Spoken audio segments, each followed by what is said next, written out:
Bonjour à tous.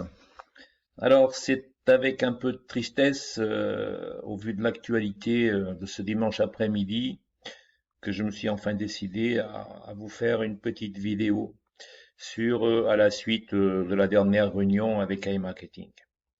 Je n'ai pas voulu réagir à chaud parce que, encore une fois, il s'est passé des choses dans cette réunion. Et je crois que cette réunion a été déterminante et annonce un changement de dimension tout à fait radical. Et du coup, j'ai préféré prendre un peu de temps pour réfléchir à tout ça et parce que je pense que plus rien ne sera jamais pareil à l'issue de cette réunion. Mais avant de d'attaquer cette réunion, j'aimerais un petit peu faire un petit préalable par rapport à ma position et au fait que voilà, je vous refais une vidéo. Certains s'en étaient étonnés parce que j'avais dit que j'arrêtais de faire des vidéos sur e-marketing tant que les retraits seraient pas activés. En fait, à l'époque où j'avais dit ça, c'était parce que j'estimais que, comment dire, que je comprenais pas, si vous voulez, les conditions du pourquoi les retraits n'étaient pas débloqués, puisque la seule raison qui était avancée, c'était une raison technique. Et j'estimais que cette raison-là, elle avait plus de raison d'être, elle était résolue, et que c'était pas là qu'était la vraie raison. Or, depuis les deux dernières réunions, les choses ont changé.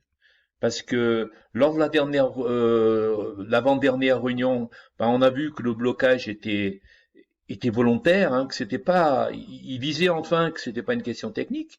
Et depuis la dernière, malheureusement, on comprend qu'il y en a une autre, hein, qui est la guerre, hein, comme vous avez pu vous en rendre compte. L'autre point que j'aimerais éclaircir, c'est que lors de ma dernière vidéo, j'ai fait référence aux réactions de certaines chaînes YouTube que je comprenais pas. Alors, je voudrais que les choses soient bien claires, en fait. Moi, je m'attaque toujours aux idées et aux comportements, mais jamais aux personnes. Voilà. Mon but n'est pas d'attaquer un tel ou un tel, mais plutôt de dénoncer des idées ou des comportements que je n'approuve pas ou que je trouve en décalage avec les faits. Voilà. Que les choses soient bien claires. Je n'ai rien contre qui que ce soit. Et mon seul objectif, c'est vraiment les idées et les comportements. Voilà, ceci étant dit, passons donc d'abord donc à cette réunion de 2 mars. Euh, alors, plusieurs choses. D'abord, enfin, j'aurais envie de dire une vraie raison crédible et compréhensible euh, fournie par iMarketing, malheureusement pour ne pas aller plus loin dans l'ouverture du système, quoi. Parce que bien sûr, tout le monde comprend que la guerre, ils y sont pour rien en fait, hein. Et donc, je dis, malheureusement, la raison qui est donnée est tout à fait crédible et compréhensible. Ensuite, j'ai eu à un moment donné, on était dans une situation paradoxale en fait, parce que c'est une réunion au cours de laquelle il y avait beaucoup d'humanité en fait, beaucoup de compassion et beaucoup d'humanité.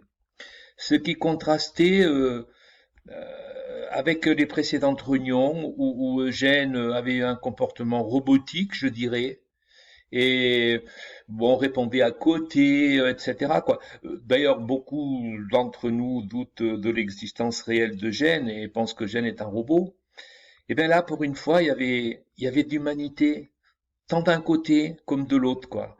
Et ça, je sais pas, c'est à la fois paradoxal et à la fois ça faisait un peu chaud au cœur parce qu'on avait l'impression qu'en face, derrière cette gêne, qu'il y avait des êtres humains. Et ça, c'était réconfortant. Ensuite, toujours la même dérive, si j'ose dire, c'est-à-dire la crédibilité est égale au retrait, en fait. Juste pour faire un petit peu l'historique et illustrer ce que j'ai dit en préalable, hein.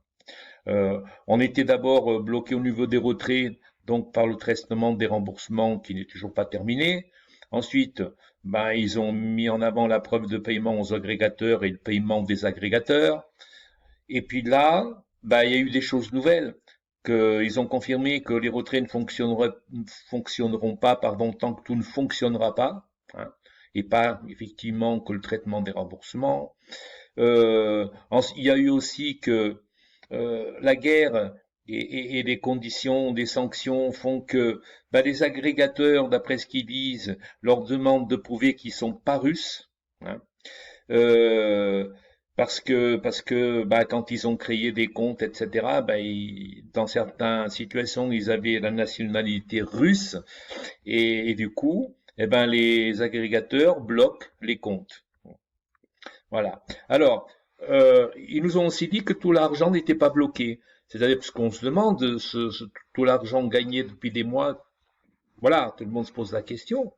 Et on nous a dit que bah, qu'ils créaient des nouveaux comptes pour contourner les vérifications et qu'ils lancent de nouvelles campagnes à partir de nouveaux comptes. Puisque apparemment, donc maintenant, si vous voulez, ils ne sont plus assimilés à la nationalité russe. Donc voilà un peu pour rester au niveau, enfin, tant que cette réunion a tourné autour de la même dérive, crédibilité, retrait. Et puis, ben, il y a eu un moment où les choses ont basculé en fait. Parce que, et c'est là que j'ai trouvé que, voilà, on était rentré dans une autre dimension. Face à des leaders qui se plaignaient que leurs équipes étaient à bout, qu'il fallait ouvrir les retraits, etc. Donc, des gens oui, qui parlaient argent en quelque sorte, puisque c'est ça le fait.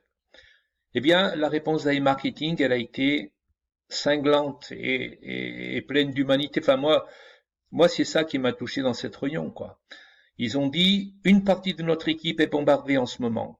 Les sanctions nous obligent à tout quitter et à changer de serveur. Ils ont même dit je crois qu'ils avaient 7 jours pour tout changer. Les comptes sont bloqués par les agrégateurs. Nous sommes un peu déçus, nous aussi. Je pense que votre équipe devra partager notre déception et savoir patienter davantage. Voilà. Pour moi, tout est dit là. À partir de ce moment-là, si vous voulez, euh, personnellement, je considère que le problème, ce ne sont plus les retraits aujourd'hui. On peut pas, face à quelqu'un qui vous parle comme ça et qui vous dit, ben, qui sont en situation de guerre, qui sont dans le sauve qui peut, qui sont dans une situation catastrophique, ben, on est malvenu de venir leur parler d'argent, d'être là, réclamer notre dû. Et ça me fait un peu penser, vous savez, pour vous donner un peu un exemple, à la situation de l'homme par rapport au travail. Si vous voulez, juste après la guerre, jusque dans les années 70, avant le choc pétrolier, l'homme, le travailleur, était le héros, celui qui nourrissait sa famille. Et quelqu'un qui travaillait, eh bien, il était considéré, il était plaint parce qu'il travaillait, il trimait, il nourrissait sa famille, donc il avait le droit d'avoir des problèmes, de parler de ses problèmes. Il rentrait à la maison, il était reconnu. Voilà, c'était l'héros nourricier en quelque sorte. Et depuis, depuis le dernier choc pétrolier, à partir des années 80-90, avec la montée du chômage, eh bien, avoir un emploi, c'était plus, comment dire, un honneur, c'est devenu un privilège. Et à partir du moment où vous avez du travail, ben vous avez même plus le droit de vous plaindre. Vous avez même plus, vous devez vous estimer heureux, vous êtes un privilégié parce que vous avez un travail, même s'il est mal payé, même si c'est un travail qui ne vous convient pas. Et bien là, c'est un peu pareil. De mon point de vue, face à une situation comme ça où on vous dit, ben on est bombardé, on fait ce qu'on peut, ben j'estime que venir réclamer notre argent alors que nous sommes bien à l'abri. Voilà, j'estime que on est passé dans une autre dimension. Les priorités, de mon point de vue, ont changé. Voilà. Alors, dans la logique laquelle nous étions, parce que nous étions dans une logique basée sur où le problème était les retraits, hein, puisqu'on ne comprenait pas, puisque toutes les raisons qui étaient données par les marketing, on ne les comprenait pas en fait. On voyait bien qu'il y avait quelque chose qui n'allait pas. Hein. Du coup, on était face à une contradiction. D'un côté, On nous demandait d'être encore patients, de les croire sincères dans l'affirmation et leur volonté de rétablir le système et que tout revienne à la normale. Et puis de l'autre, ben, on avait les apparences, les faits ou les non-faits ou l'absence de faits qui plaidaient pour un doute de ce que disait iMarketing et et contre leurs affirmations. Et cette contradiction nous mettait devant un dilemme, c'est-à-dire que s'ils sont sincères dans ce cas, on leur demandait de nous aider à croire en leur sincérité. Et du coup, c'était, il faut qu'ils nous disent quel est le magot qu'ils ont ramassé depuis des mois avec notre argent, où est cet argent, nous dire aussi quelle est la part des impayés par les agrégateurs par rapport aux gains qui sont affichés sur nos robots. En gros, quel était vraiment l'argent disponible. Et puis, en fonction de ça, nous verser au moins un pourcentage de l'argent récupéré pour prouver qu'ils étaient sincères et crédibles et de bonne foi.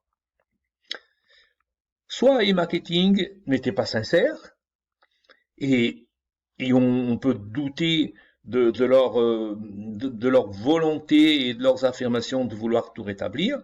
Et dans ce cas, il était légitime de penser que nos fonds étaient perdus ou en danger et qu'ils se préparaient, qu'ils essayaient d'engranger un maximum d'argent pour se préparer tout simplement à scammer et à partir avec la caisse.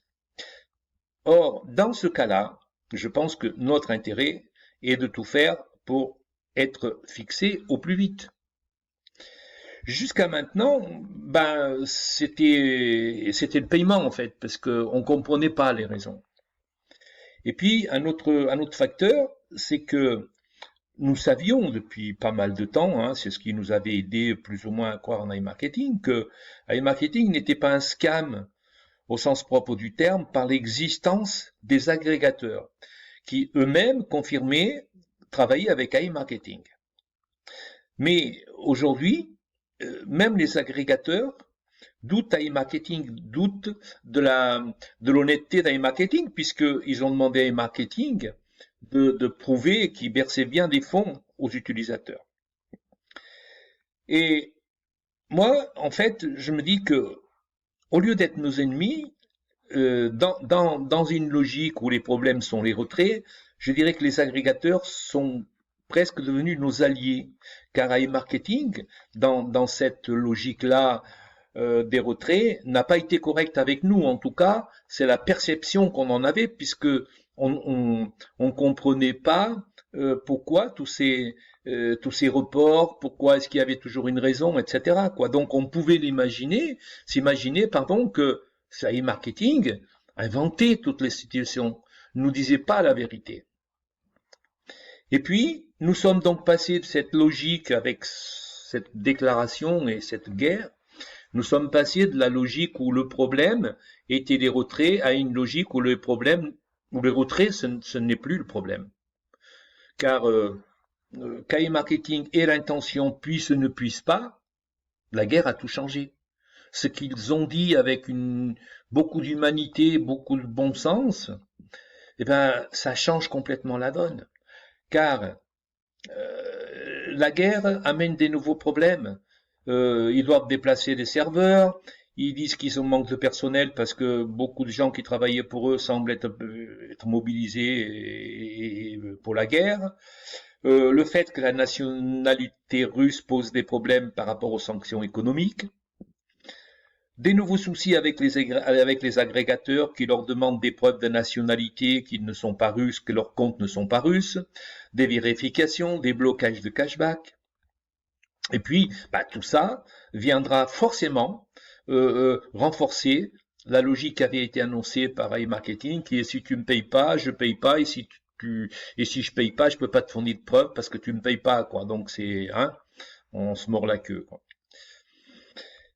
Et on comprend aussi bien qu'avec toute l'incertitude liée à la guerre, puisqu'aujourd'hui personne ne peut vraiment dire où on va, combien de temps ça va durer, où ça va s'arrêter, et que cette incertitude en fait nous laisse penser que ça peut durer encore longtemps, et que ce qui est en danger, ce qui est en jeu avec tout ça, c'est carrément iMarketing lui-même. puisque on ne sait pas réellement où ils sont, quelle est leur capacité à résister à cette guerre, jusqu'où cette guerre va aller. Voilà, on a vraiment, on vit vraiment, on navigue à vue, quoi. On navigue à vue. Et si on va jusqu'au bout du raisonnement, si e-marketing est un scam, ou en tout cas avait la volonté de scammer, eh bien la guerre leur offre une porte de sortie idéale pour scammer. Parce que ils ont là l'opportunité de dire, bah écoutez, voilà, vous l'avez tous vu, on est en pleine guerre et désolé, on ferme boutique, on est obligé, on ne peut pas faire autrement. Et ce qui est réconfortant, c'est que ce n'est pas le cas. C'est qu'il y a toujours un lien avec e-marketing. La dernière réunion, ils nous ont donné encore rendez-vous pour une prochaine réunion. Et ça, c'est à leur crédit, de mon point de vue en tout cas. Car quand on regarde un petit peu en arrière et qu'on analyse en fait tous les reports successifs, le point commun avec toutes les excuses qu'ils nous ont fournies pour expliquer le fait qu'ils ne débloquaient pas les retraits et les problèmes qu'ils rencontraient était d'ordre exogène, c'est-à-dire ce n'était pas de leur faute, ce n'était pas eux qui étaient à l'origine des difficultés. Hein. C'est-à-dire que ce n'était pas de leur faute, cela ne dépendait pas d'eux, et qu'ils en étaient en quelque sorte des victimes en quelque sorte. Et du coup, ben, même quand ils ont eux-mêmes mis en place le module des retraits et que ça a foiré, même là, ils donnaient l'impression qu'ils pouvaient arranger ça au plus vite, mais qu'ils étaient confrontés à un tas d'autres problèmes avec notamment les agrégateurs, les histoires de cache, enfin, il y avait tout un tas de choses. Hein. Du coup, aujourd'hui, pour ne pas rentrer là-dedans, de mon point de vue, hein, ce que nous devons exiger d'eux, c'est ce que eux seuls peuvent nous donner. Et ce qu'eux seuls peuvent nous donner, c'est la crédibilité, c'est-à-dire nous aider, nous donner des éléments qui nous aident à croire en leurs paroles, en leur volonté et en leur capacité de surmonter la situation et de vouloir continuer à exister. Car comment dire, en faisant cela, il pourrait nous aider à croire que ce n'est pas un scam, qu'on ne nous manipule pas, qu'on accumule nos gains pour disparaître, hein, et donc nous donner en fait, entretenir en tout cas auprès de ceux qui ont investi dans les marketing, eh bien l'espoir d'un retour, car c'est ça l'enjeu aujourd'hui.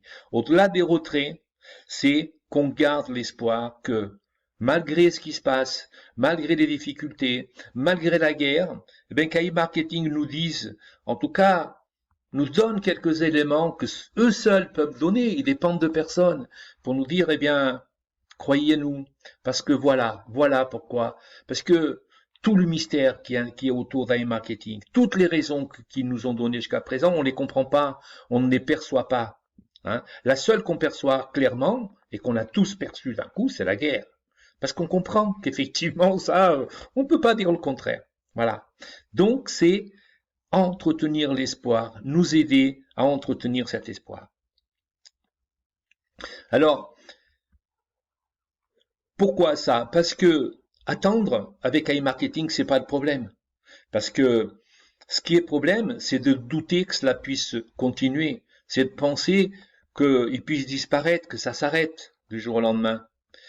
Et l'attente n'est d'autant plus pas un problème que si cela revient, que ce soit dans un mois, dans 2 mois, dans 3 mois, dans 6 mois, eh bien, on sera toujours gagnant par rapport à n'importe quel investissement classique. Même si on perd de l'argent par rapport à ce qu'on aurait pu gagner d'une manière idéale, si e-marketing ne disparaît pas, on sera toujours gagnant par rapport à n'importe quel autre investissement, pratiquement. En tout cas, investissement classique. ce qui nous a fait douter jusqu'à présent, comme je l'ai dit, ce sont tous les problèmes à répétition. Le blacklistage avec les Russes, la gestion du cash avec les agrégateurs, les problèmes avec le module des paiements, les problèmes techniques, le blocage de cashback des agrégateurs qui leur demandaient la preuve qu'ils avaient payé les utilisateurs. Du coup, ben c'est ça. Ce sont toutes ces raisons qui ont alimenté, eh bien, les scammers et les doutes de scam, comme je l'ai dit. Or, la guerre, ils ne l'ont pas inventée à e-marketing. Elle s'impose à nous. Elle s'impose à nous. Et du coup, j'ai envie de dire, les scammers, même si e-marketing disparaît avec cette guerre ou dans les mois qui viennent, ben, j'ai envie de dire que les scammers n'auront pas eu raison pour autant, car la guerre offre une porte de sortie rêvée pour scammer à e-marketing. Or, force est de constater qu'ils sont toujours là. Et en ce sens, la prochaine réunion ou les prochaines réunions seront importantes parce que si vraiment ils avaient envie de scammer, ils avaient une occasion, mais alors idéale, quoi. Vous voyez? C'est de dire, bah écoutez, voilà, on voulait faire et puis nous on pensait rétablir les choses, etc. Mais là avec la guerre et tout ça, ben voilà, à la limite même pas donner aucune raison, hein, parce que voilà, on pouvait tout à fait comprendre. Hein. Mais là, au moins, c'est sur une vraie raison qu'enfin on comprend, qu'enfin on peut accepter. Alors, une fois qu'on a dit tout ça, la question qu'on peut se poser, c'est mais qu'est-ce qu'on peut faire et qui peut agir? Parce que bah oui, on est tous là, on se sent tous pieds et mains liés.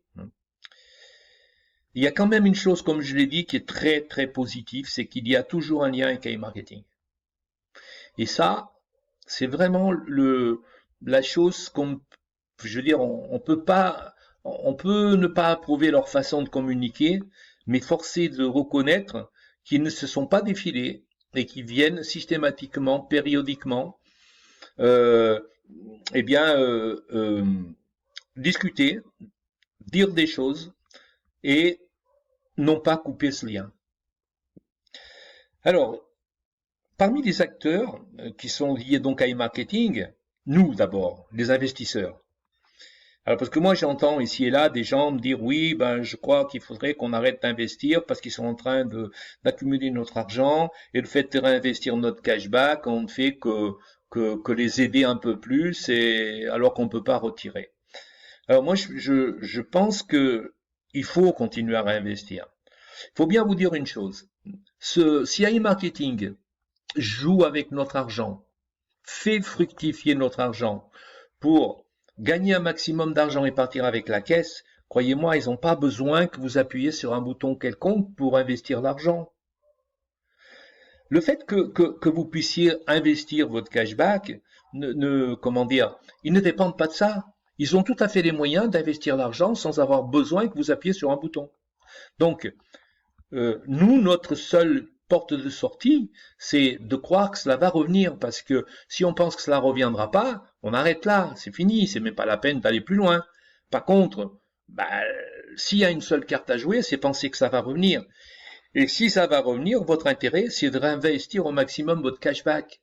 Pourquoi? Parce que on voit que les robots fonctionnent et que le rendement journalier des robots est de plus en plus important et que si un jour ça revient, vous aurez d'autant plus de facilité à retirer votre argent que vous en gagnerez beaucoup plus par jour parce que vous aurez augmenté vos revenus et qu'au bout de 2-3 jours, voire une semaine, vous aurez des sommes conséquentes que vous pourrez retirer. Donc moi, je conseille à chacun de réinvestir son cashback. C'est la seule solution qui fait sens de mon point de vue. Bien entendu, on ne va pas réinvestir en fonds propres, mais en tout cas l'argent qu'on a et qui est gagné par les robots, ben moi je pense qu'il faut le réinvestir, tout simplement. Deuxièmement, les agrégateurs et les plaintes. Alors on a vu que les agrégateurs pourraient être nos alliés, à condition qu'on soit dans une stratégie et un contexte de retrait, vous voyez. Mais là, dans un contexte de guerre où la première préoccupation, ben, c'est de sauver sa peau, c'est la sauvegarde, ben, c'est pas la peine de venir compliquer les choses. Donc, des agrégateurs, oui, pour plus tard, dans quelques temps. Et si les choses reviennent, à ce moment-là, si e-marketing persiste dans le maintien du blocage des retraits, eh bien pourquoi pas, il faudra envisager, oui, pour les forcer, pour les obliger. Là, on peut s'imaginer qu'on pourrait leur compliquer la vie en se rapprochant des agrégateurs et comme moyen de, entre guillemets, de chantage, quoi, pour avoir de nouveau les retraits. Donc, le seul levier que nous ayons aujourd'hui pour pouvoir influer sur iMarketing, c'est l'équipe des leaders et les réunions avec les leaders et leur comment dire et leurs liens qu'ils ont éventuellement officieux en dehors des réunions. Et c'est sur cette équipe des leaders que nous devons, en tout cas, nous appuyer. Mais je pense que, d'où le titre de cette vidéo, je pense qu'il y a un message aux leaders. Mais je pense que les leaders doivent changer de stratégie. Il faut passer d'une stratégie retrait, hein, où le retrait est le problème, à une stratégie où le retrait n'est pas le problème. Et essayer d'obtenir d'iMarketing autre chose que le déblocage des fonds. En tout cas, aujourd'hui, ça ne durera pas toujours. Hein. Alors, je vais avancer et vous allez voir, on va y venir. Alors, pour donner des éléments de réflexion aux leaders, pour que on voit bien quel est l'ensemble du problème et de la situation. Alors, concernant la situation tout d'abord, comme vous pouvez le voir, aujourd'hui, c'est la gestion est purement comptable, la gestion de nos gains, puisqu'on ne sait pas si ce qu'on a dans les robots est vrai ou pas. Les retraits des dépôts sont bloqués sur iMarketing et INB. On n'a pas de transfert interne entre robots. Tous les gains sont bloqués par AI Marketing, c'est-à-dire le cash, les primes, le PRTN et les fonds. Les gains partiellement bloqués par les agrégateurs. On a ce que je dis appelle une communication toxique avec le marketing, qui est une communication type top-down et peu respectueuse de ses interlocuteurs. Elle est basée sur les obligations de moyens, pas de résultats, une communication parfois agressive, autoritaire, voire cachotière, beaucoup par omission. Aucune vérification n'est possible de ce qu'ils nous donnent, de ce qu'ils nous disent. On a des campagnes publicitaires et les balances qui sont complètement retardées, des objectifs non respectés, une entreprise qui est toujours blacklistée en Russie. On a toujours le mystère autour de l'entreprise, et puis pour finir, on a eu la guerre. Alors tout ça, nous donne un message complètement inaudible et très suspect vis-à-vis d'iMarketing, donc le scam, donc suspicion de scam. Tout ça, quel problème ça engendre pour nous, parce que je me place de notre côté. Aucun revenu, une forte chute du rendement. Certains sont en difficulté financière. Moi, j'ai vu dans mon groupe, certains m'ont dit qu'ils avaient emprunté pour investir sur iMarketing, quoi. Malgré toutes les consignes qu'on leur a données, malgré tout ce qu'on a essayé des vidéos, bah oui, il y en a qui ont emprunté, qui sont aujourd'hui un peu dans la difficulté. Certains ont des robots arrêtés. Ça a engendré beaucoup de stress, de doute, une perte de confiance vis-à-vis d'un marketing, un réinvestissement forcé du cashback, puisqu'on n'a pas d'autre solution. Une perte de crédibilité vis-à-vis des filleuls et des amis. Moi, je sais que bon, j'en ai pas énormément, mais même ceux que j'ai, eh ben, oui, je suis mal à l'aise parce que, bah oui. Ça marche pas, ce que tu nous avais dit c'est complètement faux, voilà. Un discrédit social et professionnel parce que on se fait traiter de naïf, d'escroc. Il y a beaucoup d'entre nous qui vivent de revenus passifs sur le web. Eh bien, cette situation d'iMarketing, pareil, amène le discrédit et même de la violence verbale et ça complique beaucoup la situation professionnelle de pas mal de gens. Une impossibilité à se diversifier, beaucoup d'opportunités perdues parce que les fonds qu'on n'a pas pu retirer, on n'a pas pu les investir ailleurs, on n'a pas pu se diversifier. Un sentiment d'otage, de ne rien pouvoir faire, autre chose que d'attendre, une impression de mensonge, de secret, de possibilité de scam, la peur de tout perdre, et puis la pression des scammers, Moi, quand je vois certains qui continuent à faire feu de tout bois, ben, c'est vrai que psychologiquement, c'est détestable, c'est insupportable. Des déceptions à répétition, l'impossibilité de récupérer sa mise pour beaucoup, hein. Voilà. Donc tout ça, ben, ça converge à une situation où il y a beaucoup d'incertitude, de colère, de déception, et on ne sait que penser ou croire. Je dis tout cela, c'est pour bien montrer donc à tous les leaders quels sont les éléments à mettre en avant pour qu'AE Marketing comprenne et nous rassure, hein. Alors, euh, la résolution. La solution, on est côté, c'est stratégie, hein, c'est qu'est-ce qu'il conviendrait de faire. De mon point de vue, toujours, je prétends pas détenir la vérité, mais je ne fais qu'exprimer ma façon de voir les choses et mon opinion. Tout d'abord, je pense qu'il faut qu'on change de mindset vis-à-vis d'un marketing. Ne plus être guidé par la peur. Alors, je vous ai mis en parenthèse mythe, pendu et diable. En fait, ce qui m'a guidé et inspiré pour cette vidéo, en fait, c'est l'étude philosophique du tarot. Et dans le tarot, il y a 3 cartes qui expriment le blocage. La première, c'est l'ermite. L'ermite, c'est que on regarde dans le passé. Et en regardant le passé, on peut comprendre le futur. Je pense que avec iMarketing aujourd'hui, on ne peut pas, en fait, ce n'est pas notre expérience qui peut nous guider, puisque, puisque rien n'est pareil, en fait. La situation passée aujourd'hui d'iMarketing et l'expérience qu'on en a dans la situation dans laquelle on se trouve ne nous sert pas à grand chose. La deuxième carte qui évoque le blocage au niveau du tarot, c'est le pendu. Et le pendu, c'est, si l'ermite était l'expérience, eh bien le pendu, c'est le mental. C'est-à-dire que c'est celui qui, éclairé de son expérience, prend le temps pour se poser, pour réfléchir, et pour se dépouiller. Dépouiller de quoi? Dépouiller de tout ce qui est accessoire, pour ne se consacrer et ne retenir que l'essentiel, ce qui va lui permettre d'évoluer. Comme vous le voyez, il est attaché par un pied, mais en fait, il n'est pas vraiment attaché. On voit que la corde, elle tient à peine. On voit qu'il a les bras dans le dos, que c'est un blocage volontaire. Il cherche pas à se débattre. Il veut juste comprendre et savoir de quoi il doit se dépouiller pour avancer. iMarketing est passé par là. Et on a compris que aujourd'hui, iMarketing se dépouille de beaucoup de choses, hein, notamment de cet attachement à la Russie, hein, qu'on voit aujourd'hui dans ce contexte. Alors c'était déjà le cas auparavant, hein. Alors l'idée ici, c'est comment dire, c'est se dépouiller de l'accessoire pour pouvoir renaître en quelque sorte encore plus fort et aller plus loin. Et c'est symbolisé par les branches que vous avez de chaque côté, où vous avez des branches qui peuvent paraître être des branches mortes, mais on voit que les branches qui ont été coupées sont rouges parce qu'il y a encore de la sève. Ça veut dire que c'est pour renaître, pour repousser. Et puis, donc ici, c'est le mental, c'est je réfléchis et je me dis, voilà ce que je dois faire pour pouvoir avancer et de quoi je dois me débarrasser, ce qui me nuit à mon avancement. La dernière carte, enfin, c'est le diable.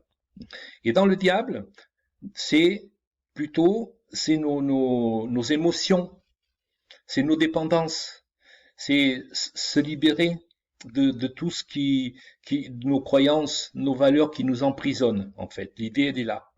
Et aujourd'hui, je pense qu'on est à ce niveau-là, en fait. C'est-à-dire que quand je dis qu'il faut changer de mindset, en fait, et ne plus être guidé par la peur, c'est que si vous regardez bien cette carte, en fait, qu'est-ce que vous avez? Vous avez un diable qui est tout puissant sur son globe, et vous avez des petits diablotins qui semblent prisonniers, attachés, les mains dans le dos, comme qui dit je peux rien faire. Le diable, il me martyrise, le diable, il nous emprisonne. Mais si vous regardez bien le diable, vous voyez bien qu'il vous fait un petit coucou de la main, il louche. Ça veut dire que c'est pas quelqu'un de très sincère, c'est quelqu'un qui est trouble et il vous tire la langue.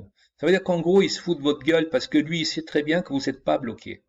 Il sait très bien que si vous regardez bien la corde qui vous emprisonne autour du cou, il suffit de prendre la corde et de l'enlever. Elle n'est pas serrée. On est presque retenu par consentement, en fait.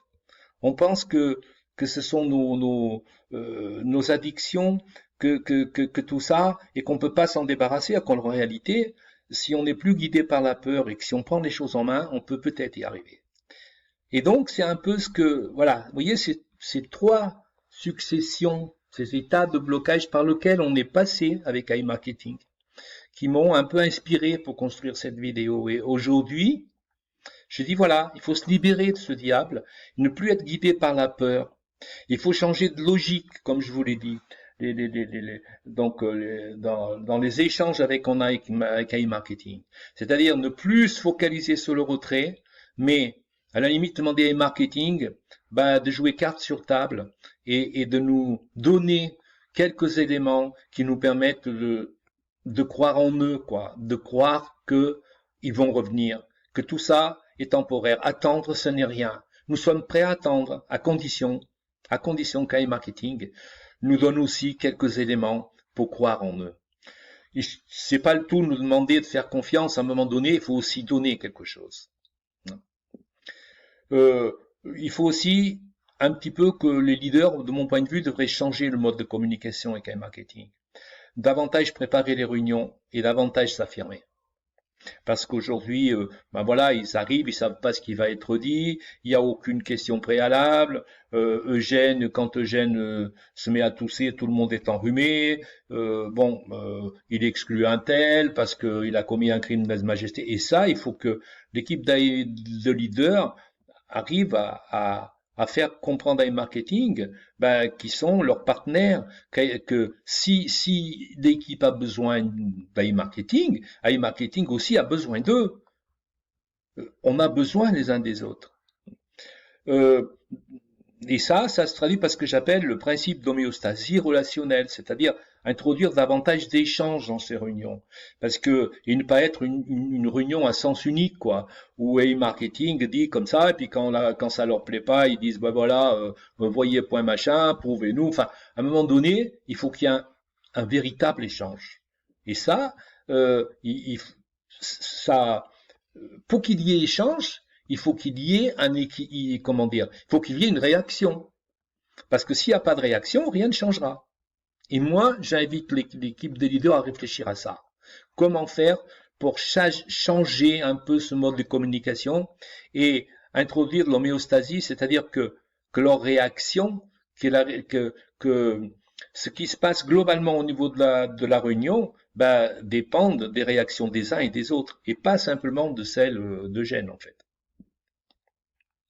Il faut aussi aider dans leurs questions, dans leur positionnement, aider à iMarketing à changer et à comprendre notre point de vue, notre préjudice, comme je l'ai montré, financier et moral, que le fait, le comportement et la situation font que, oui, nous aussi, on a beaucoup de soucis liés à l'attitude à iMarketing. Et ça, il faut leur aider parce que, comme vous avez vu tout à l'heure, lors de la dernière réunion, il y a eu beaucoup d'humanité, beaucoup de compassion.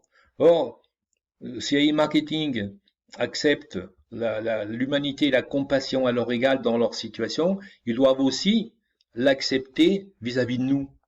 Et c'est ça qui, de mon point de vue, il faut qu'on leur fasse comprendre, plutôt que d'exiger simplement qu'ils nous donnent l'argent, quoi. Vous voyez, on est sur autre chose. Ensuite, à partir du moment où les choses auront un petit peu changé et que, effectivement, iMarketing puisse éventuellement revenir et soit en situation de reprendre une fonction normale, oui, chercher à clarifier la situation financière d'iMarketing depuis le mois de juillet et le blacklistage, parce que ça fait quand même depuis le mois de juillet que on est pratiquement bloqué, quoi. Ensuite, comprendre les vraies raisons du blocage et leur stratégie, parce que moi, j'ai pas vraiment compris quelles étaient les raisons et quelle est leur stratégie, quelle est la stratégie qu'il y a chez iMarketing entre le mystère, le blocage de l'argent, etc.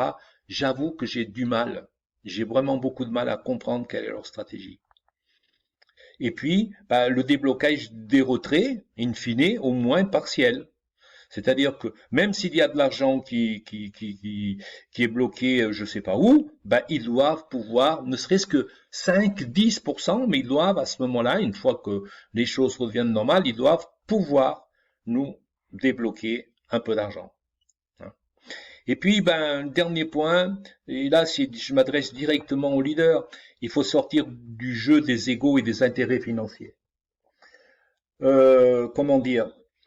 Moi, je constate depuis pas mal de temps, c'est que, le fait d'être, de faire partie de l'équipe des leaders, pour certains, leur donne un avantage, je dirais, de marketing. C'est-à-dire que oui, voilà, et du coup, oui, ça peut favoriser le fait que les filles aient davantage confiance en eux. En plus, d'autres ont même monté un business. Moi, j'ai vu dans les comptes rendus ou des fois dans la communication, la communication, elle vient pas de l'équipe, mais elle vient d'un des membres de l'équipe. Vous voyez, et tout ça, c'est malsain. Pour moi, c'est malsain. Et il faut sortir de ce jeu d'ego et d'intérêts financiers. L'équipe elle représente tous les investisseurs d'iMarketing. Elle représente le lien entre iMarketing et les investisseurs. Et ils doivent se comporter, de mon point de vue, autant que tels. Et ne pas travailler chacun pour soi. Voilà.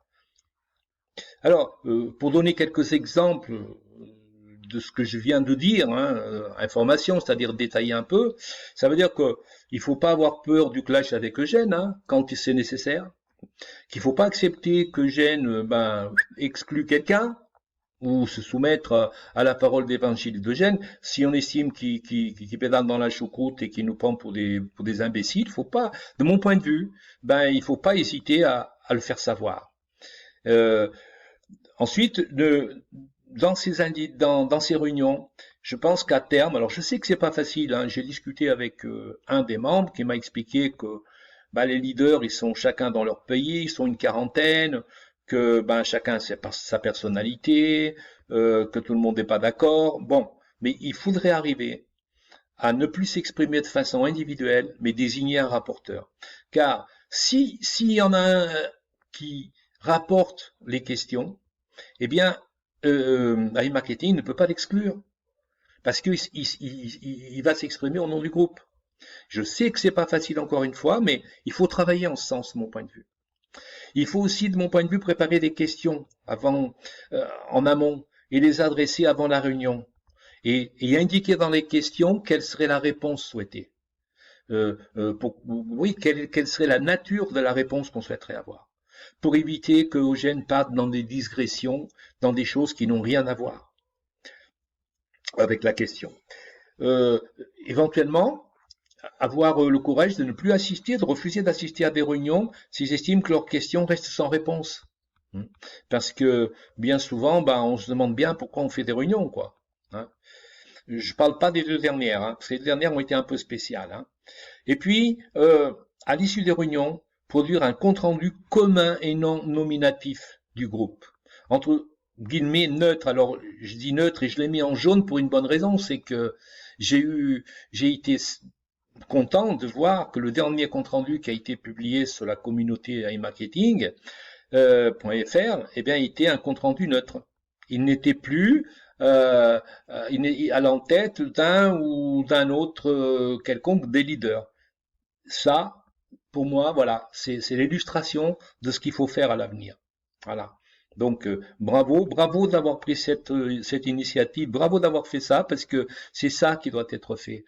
Et le fait d'être l'interlocuteur de l'équipe des leaders ne doit pas être un vecteur pour vous apporter un avantage, être vu en tous les cas comme un facteur qui vous apporte un avantage marketing ou une position ou un statut prépondérant pour aller s'attirer des filleuls ou je sais pas quoi d'autre, et plutôt être perçu comme étant un intermédiaire en time marketing et des investisseurs.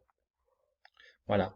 Donc créer un vrai groupe et un esprit de groupe, et puis s'exprimer comme un groupe et communiquer comme tel.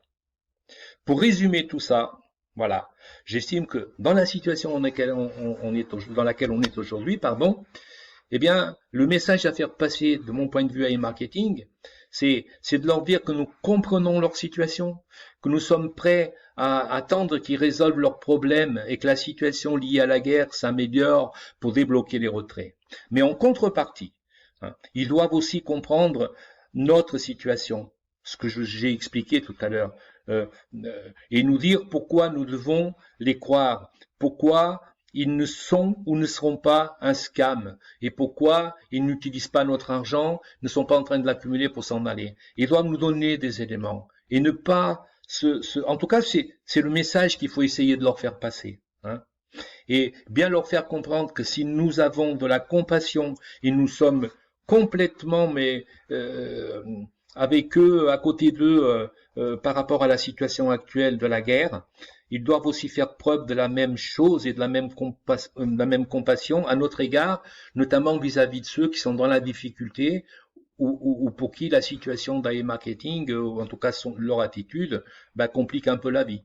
C'est un peu du donnant-donnant, hein, mais je pense que aujourd'hui, on ne peut qu'être que là-dedans et que on ne peut pas, comme je l'ai dit, se fixer uniquement sur les retraits. Voilà, voilà ce que j'avais envie de vous dire. Voilà quelle est ma vision des choses. Encore une fois, pardon, la vidéo est un peu longue, mais il me semblait important de comprendre tout cela. Et, honnêtement, je préfère être à ma place qu'à la leur, hein, parce que franchement, on est dimanche après-midi, je suis devant la télé quand j'enregistre cette vidéo, et quand je vois les nouvelles, c'est désolant, quoi. C'est désolant ce qui est en train de se passer, et comme je vous l'ai dit, on ne sait pas du tout où on va là. On ne sait pas du tout où on va. Donc, espérons qu'E-Marketing va remonter tout ça. En tout cas, il y a une chose aussi qui est réconfortante, c'est que je trouve que le site fonctionne de mieux en mieux depuis ces quelques jours, que les robots continuent à travailler et que le rendement est plutôt bon, malgré la situation. Donc ça veut dire que pour l'instant, il semblerait qu'ils aient encore la mainmise, hein, sur leur système et qu'ils contrôlent encore les choses. Espérons que ça va durer et puis ayons une pensée pour tous les Ukrainiens, pour tous ces gens, car honnêtement, je vous dis, moi, je sais pas, je regardais un peu sur YouTube et je suis abasourdi quand je vois qu'il y a des gens qui publient encore des vidéos et qui considèrent qu'un grand chef d'État, c'est quelqu'un qui fait la guerre et qui massacre des innocents avec des théories du complot et tout ce que vous voulez. Croyez-moi, moi, ça me révolte quand j'entends ça. Euh, quand j'entends des gens qui prétendent que voilà quoi, que tout ça est justifié plus ou moins. Enfin, voilà, je vous invite à manifester, à montrer votre désapprobation de tout ça. Et bon, tout ça, les gains qu'on a, c'est important, c'est sûr, mais face à tout ça, c'est un peu comme si je me place en situation de pendu, c'est un peu voilà, c'est pas l'essentiel, c'est un peu accessoire. Voilà, par rapport à ce qui se passe. Et n'oublions pas que, c'est ce que j'ai dit dans un commentaire d'une vidéo, que à tous ceux qui trouvaient que Poutine était un mec génial, eh bien, j'aurais dit que, eh bien, qu'ils se réjouissent parce que peut-être que dans un avenir proche, ils seraient peut-être eux-mêmes la victime de son génie. Voilà. Espérons que ça n'arrivera pas, mais on peut toujours l'imaginer. Merci à tous de votre attention et soyons confiants, restons confiants en espérant que tout ça va s'arranger et qu'on va sortir de ce cauchemar. Voilà. À bientôt.